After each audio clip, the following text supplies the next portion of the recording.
How about another ETF update? This time I'm looking at different estimates using different strategies and see what the numbers look like by the end of the year. So stay to watch to the end of the video and you'll find out which strategy I might like. I got several that I'm looking at, and you'll find out what the estimated numbers might be at the end of the year if I follow that strategy. Anyway, so this is not financial advice. This is just what I'm thinking about doing, what I'm currently doing, how things have worked out. So always do your own research, figure out what you want to do with your money, and hopefully we can learn off each other. So anyway, so this is TOPW. This is the ETF that I'm looking at adding starting next week, because next week starts in June. And these are the distributions for the last 12 months, and it's actually it's September. So it went up a little bit, and then it's come down a little bit, and then it's kind of bouncing around, hovering around here, probably around 30 cents a week per share. And so that's about $1.20 a month per share, which is pretty good. TOPW, one of the other reasons that I'm looking at getting it is because of its holdings. Now it's from Roundhill, and so it holds a whole bunch of other Roundhill ETFs. Here are the different ETFs that it holds from Roundhill.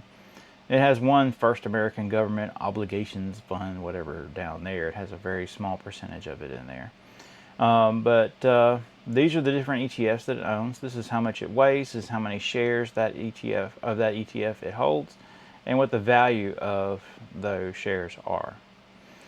And so basically, when I invest in TOPW, I'm actually investing in a bunch of these as well, kind of in an indirect way. Currently, I'm not in TOPW yet. I've just been tossing around ideas and strategies. Currently, I'm in Bitcoin, or BTCI High Income ETF, NEHI, which is the newest Ethereum High Income ETF, and I just started buying Stretch. I have a tiny little bit of Stretch that I'm buying, and I'm looking at growing that a little bit over time. And then I'm adding TOPW. So let's look at my current situation. This is my BTCI. I wonder why that's white. Anyway, this is my BTCI, what it looks like right now. I have 87.9 shares, so around $3,000 in there. With NEHI, I have 4.8 shares, about $152. So that's growing, because it started out with just 3, and then it's growing here. It'll probably grow a lot faster here shortly. I have, like I said, a tiny little bit of Stretch. I just started buying it with just a little bit there. I have 0.17 Stretch. So it ain't paying very much per month yet. And then the TOPW, I don't have any TOPW yet because I haven't started investing in it yet. Like I said, I intend on doing that. And so this is just a summary of what I currently have. So it's around $3,200. Estimated monthly income is about $75, somewhere around there. And it may actually be a little bit lower than that because BTCI, its estimate was at, let's see here, its estimate is at 28%. And so if you look at a BTCI, currently it's around 26%. So it'll be a little bit less. Anyways, so that's what I look like right now. So let's kind of look at these other strategies here. No TOPW, estimate 1, estimate 2, and estimate 3. And the way that I did those, I had to look at the dates that each one gets paid. So I have my paycheck dates here. I have BTCI, NEHI pay dates here. Stretch, what I did with them, because currently they pay monthly, but they have a vote in to start paying twice a month. So I just did the 15th and the 30th just to keep things easy for the year. And then TOPW pays out every Wednesday. It's what their, let's see here, their distributions. So yeah, pay dates every Wednesday, every 7 days. And this is the last time they got how much it was each time. It's around 27, 30 cents, something like that. So anyways, so let's get into the estimates. The first is if I did not add TOPW.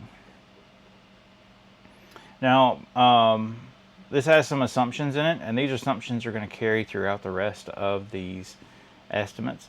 It assumes that the price of BTCI, NEHI, Stretch, TOPW, they all remain the same and they don't change. In reality, we know the price goes up and the price goes down. It changes constantly. This also assumes that the dividend amount, that the monthly or distribution amount doesn't change, which that changes too.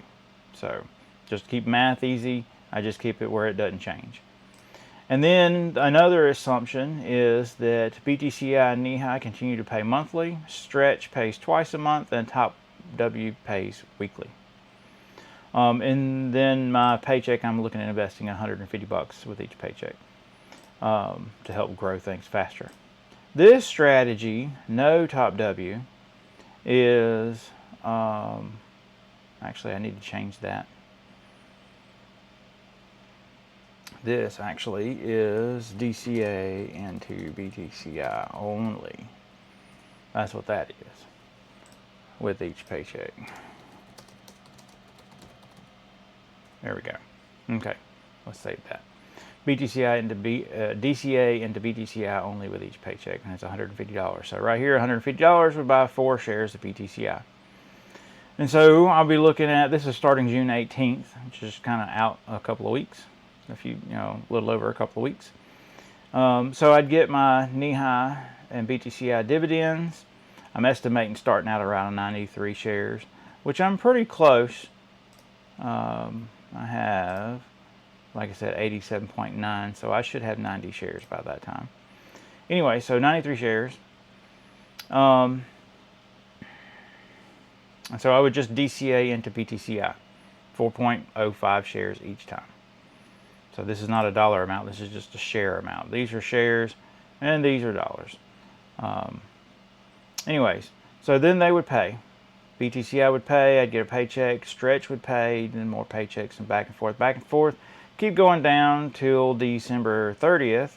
And this is kind of what this would look like, or it could look like, if I did this strategy and all this stuff stayed the same. I'd look at about having 214 shares of BTCI, 13 shares of NEHI, 3 shares of Stretch, and 0 shares of TOPW. Because this strategy doesn't involve TOPW.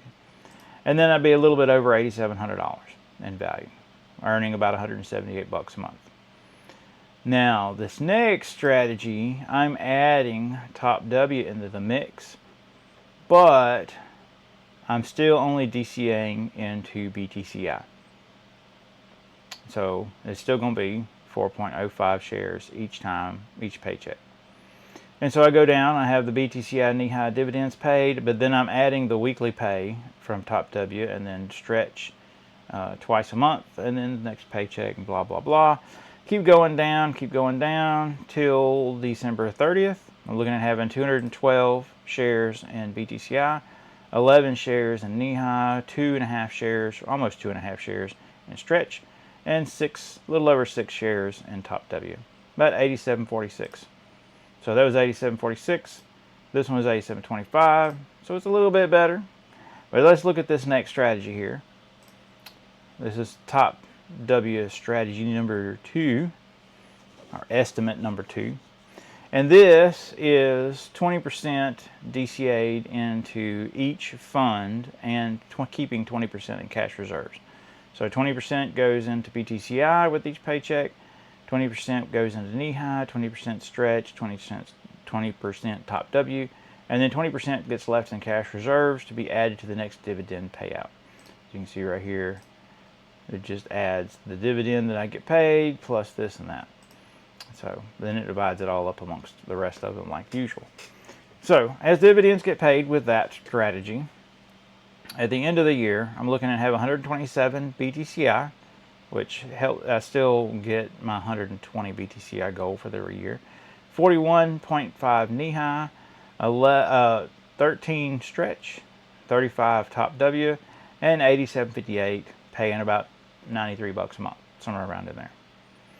So now TOPW estimate 3 is kind of the opposite of this one, where this one I'm putting it all into BTCI.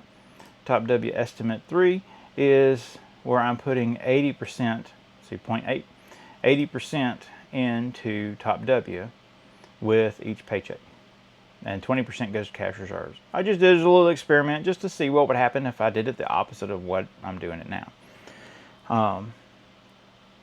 So you run through the numbers, I get my dividends, blah, blah, blah, keep going down.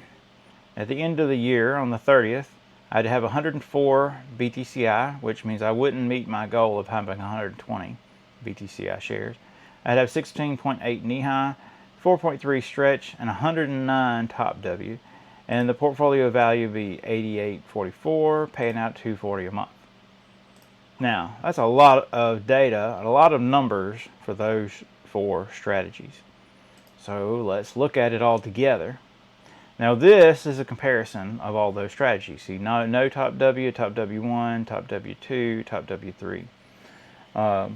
And what I did with this is whatever column had the highest number in it was the winner. So for example, with BTCI, with no TOPW, I'd have 214.6 shares, and then 212, 127, 104. So this 214 was the winner there because it was the highest. In this column, this was the winner, and then this column, this was the winner, and this was the winner.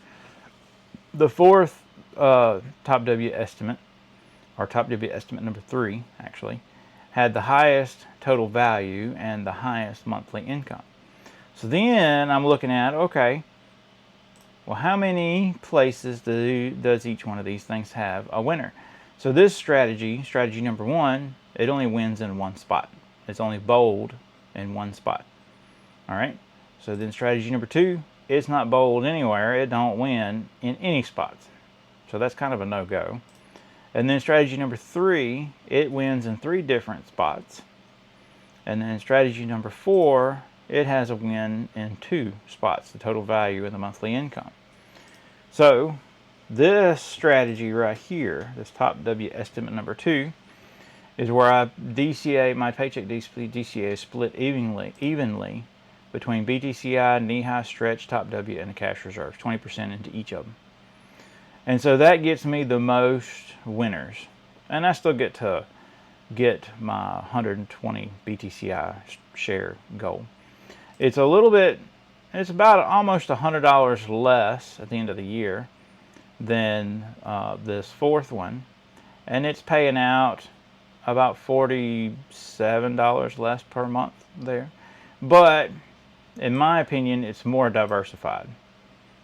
I have a more evenly distribution between these 4 ETFs. And it sacrificed a little bit on the monthly income. But if one of these was to fail, go to 0, so like if TOPW, they stopped paying, or they went out of business or whatever, I still have a pretty good amount of these left. So 35 shares in TOPW. Let's see, this is number 2. So 35 shares in TOPW, right there. So that would be 35 times $36. So let's see how much that is. 35 times 36. So that's $1,200. So if TOPW went out of business there, I'd lose about $1,200. But I'd still have these other 3 that are paying, and being the NEOS funds have paid on a regular basis. Stretch is paid on they've all paid on a regular basis. So, but this is the strategy that I'm looking at doing right now, based on the math and how things are looking. So, anyways, let me know what you think. What do you think about those 4 strategies? Do you like this TOPW ETF? Is this something that I need to stay away from or need to get into? What do you think about BTCI and NEHI and stretch? Do you like those ETFs as well? TOPW is like the only one that doesn't have anything to do with crypto. So it just further diversifies this portfolio here, my 4 ETFs, because all 3 of these have something to do with crypto. This is Bitcoin, Ethereum, and Bitcoin in an indirect way. And then this is the Mag 7 and other companies. So anyways, so let me know what you think. Like I said, this is not financial advice. I'm still learning. I'm still experimenting. I don't know everything. This is the learning investor. We don't know everything, but we're learning. So if you like what we do on this channel, if you like our video or like my videos and like what I'm going over, and hit that subscribe button, hit that notification bell, and you'll get notified next time a video launches. So thanks. Talk to y'all later.